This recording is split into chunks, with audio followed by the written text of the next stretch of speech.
So this is how to stay broke for the rest of your life in the clearest step-by-step format that I can make it. It's a guaranteed way to never build wealth, and the crazy part is about 90% of people are probably already following this blueprint to the T. And I get it. It might sound a bit backwards, but sometimes you need to understand what not to do to know what you should be doing. So if you want to stay broke, this is your kind of guide, if we will. And if you don't, pay closer attention as well. We'll kind of talk more about that in a little bit. So step one, live paycheck to paycheck. No matter your income, doesn't matter how much you got coming in, how much you got going out, spend it all, right? This is crucial. Spend every single dollar you make the moment it hits your account. It doesn't matter if you make 40 grand a year or $400,000 a year. The key is to never have money left over, right? Here's how the pros do it. Every time they get a raise, they immediately upgrade their lifestyle. A new car payment, bigger apartment, fancy restaurants. And this is called the beautiful thing of lifestyle inflation, right? It's probably your best friend if you want to stay broke, to be quite frank. I know people literally making six figures who are more broke than people making 45 grand because they've mastered this, right? If there's money in the account, it's meant to be spent. And whatever you do, never track where your money goes. Tracking is for people who actually want to build wealth. That's not these types of people, right? So if you really want to make it, come on, like you have to do the opposite of this. You have to live below your means if you want to get ahead over the course of even a year or two. If you make a certain amount of money, even a good amount of money, you can get so far ahead you don't even understand. You don't even realize. Okay, so do the opposite of this. Don't fall into this kind of trap. And step two of this is kind of goes hand in hand. Avoid all forms of investing, right? This one's critical. Avoid investing at all costs, because here are some winning strategies. Keep all your money in a checking account, earning 0% interest. It's nothing. It's just burning away because of inflation. When people talk about the stock market, just say, no, it's too risky, or that's only for rich people who can afford to lose money. My personal favorite excuse is like, I'm waiting for the perfect time to start. Spoiler alert, there will never be a perfect time, which means you'll never start. Awesome, like great, right? You're going to totally psych yourself out. Here's a bonus kind of tip. Convince yourself you need thousands of dollars to begin investing, tens of thousands of dollars. Ignore the fact that you can literally start with $100, with 5% of your paycheck, with 10% of your paycheck. You don't need to go crazy, but it's too much, right? It's too difficult. It's too hard to understand. That way you'll never feel ready to begin. And trust me, if you follow this step alone, you're going to watch inflation eat away at all your money while everyone else builds wealth, while everyone else takes advantage of compound interest. And this is what most people don't understand, right? It's like, I saw this video a couple months ago where this dude's like, if it was so easy, if this was so simple to understand compound interest, like why isn't everyone getting rich? It's like, well, because nobody stays consistent. Nobody actually starts. Nobody actually puts one foot in front of the other and just is patient enough. They're all wanting this dopamine hit tomorrow, right now, with this gambling culture, with this toxic kind of backwards motion. It just makes no sense to me, right? So you need to understand that this kind of goes into step three.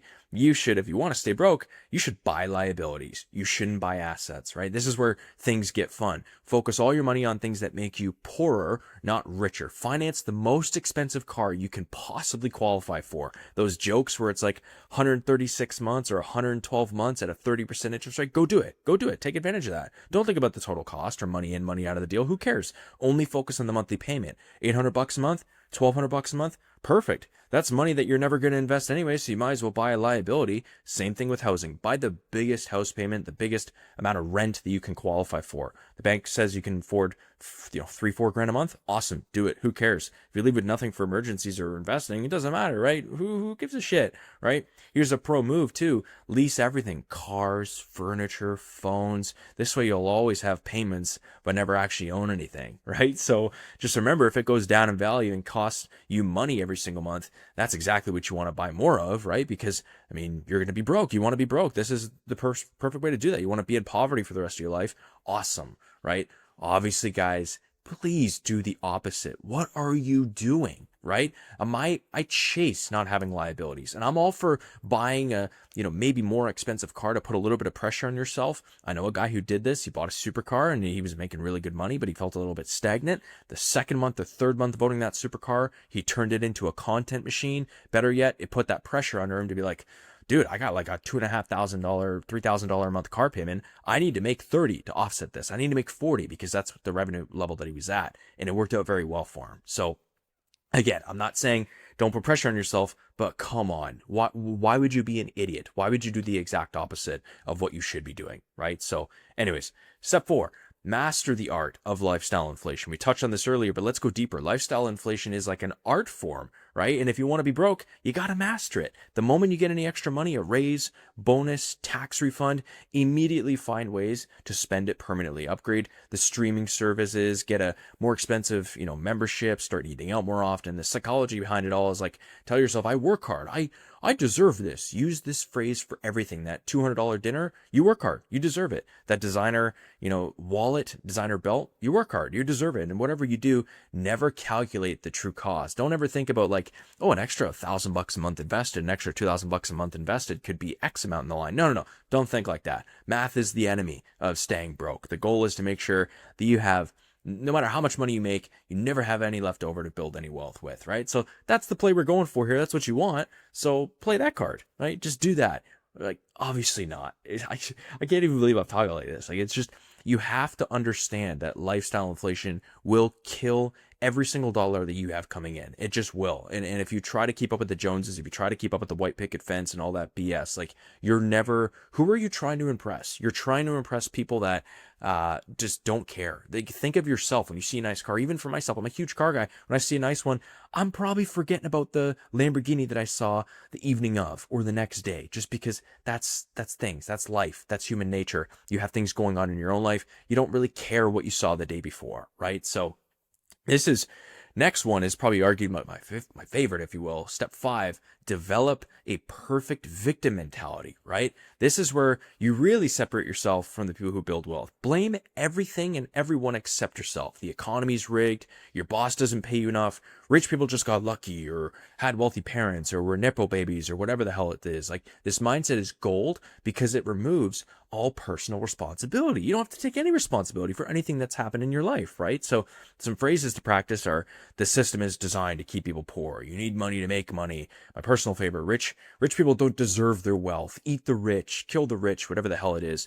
Whenever you see someone your age who's built wealth, immediately dismiss it. Just say they got lucky. Say they had help. I've had comments like this too. Say they did something shady. Never consider that they might have just made better decisions than you. They might have just worked a little bit harder or put themselves into better spots. And yes, I'm all for luck. Yes, I know that there's a right place, right time for technically everything. Even this freaking YouTube channel, like, just because I may have posted at the right time during Christmas when things were slower. Like, I get that. But the victim mentality is crucial for people who want to stay broke, because the moment you take responsibility for your financial situation, you might actually start changing it. Who would have thought? And that would ruin the whole plan, right? You want to stay broke, so that would ruin everything. So you can't do that. So make sure to develop this. Obviously, guys, like, you need to take, I wouldn't say, you don't even need extreme ownership right now. You just need to take responsibility for the way that your cards are right now. You may have been dealt a certain hand in life, and you cannot change the way that you started. I get that. I respect that. But you can 100% change the way that you end. You can change that trajectory of your life. And I don't understand how people don't understand this sooner. Sometimes people get this when they're in their 50s and 60s, and they're finding like, dude, I pissed away my whole life. Everything, all my energy, all my youth, everything, all my business opportunities. Please do not do that. Look at yourself in the mirror and think of yourself 20, 30 years from now and all the regrets you're going to have if you think this way. It is the dumbest thing you could do. So anyways, that was my favorite one. Step 6, make emotional money decisions. Let the emotions control every single financial decision you make. Have a bad day at work? Great. Go online shopping. Go buy the expensive dinner. We kind of talked about this earlier. Got a promotion? Sweet. Time to celebrate with an expensive car, right? Feeling stressed? The new gadget will definitely make you feel better. The new, $1,000 computer or whatever. The key is to never pause and think before spending. Make all impulse purchases. Those are your best friends. See something you want?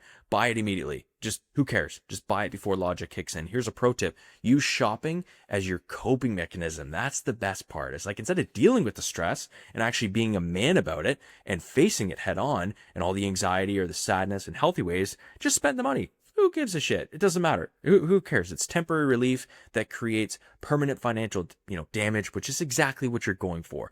Credit cards make this even easier, right? You can make emotional purchases even when you don't have the money. It's amazing, right? Obviously, guys, how stupid is that? I can't even, believe that I have to say this one aloud. It sounds the most ridiculous, I think. It just doesn't make any sense. Do not go into debt for stupid things. Be a man and actually take, again, this goes back to the responsibility thing. Look at yourself in the mirror and be like, okay, I'm not going to be emotional right now. This even goes with just days and things in daily life. Like you see some road rage, what are you going to do? You're going to freak back out? Like what good does that do it? I've had moments like this and I'm like, dude, I have too much to lose to think of a weasel like this who's freaking out because, I didn't use my turn signal once. Like it's laughable, right? Think of this in the financial matter too. You have to think this way. It doesn't make any sense to think otherwise. Step 7, this is what a lot of people are already doing. Surround yourself with broke people. This is all about your environment. Make sure everyone around you has the same money problems you do. Freak out, complain, bitch, moan. Only hang out with people who complain about money constantly, but never do anything about it, right? Avoid anyone who talks about investing, starting businesses, building wealth, all that, fun stuff that could actually change your life. Screw that. Don't do that. Those people might influence you to actually improve your situation. Here's what this looks like. If your friends want to go out for expensive dinners you can't afford, do it anyway. Put it on the credit card like I was talking about. If someone suggests investing or learning about money, change the subject. And whatever you do, don't join communities, don't watch these YouTube videos, don't, try to financially improve. Surround yourself with losers, with brokies, people who don't have anything. Those are the 5 people that are all broke and the 5 people that you want to surround yourself with. So this is about to go into a black screen. Obviously, guys, this was, kind of a reverse video, if you will. If you've made it this far, I want to see you in. Please do the opposite of every single thing I said here, and we'll see you in the next one. Thank you for your time.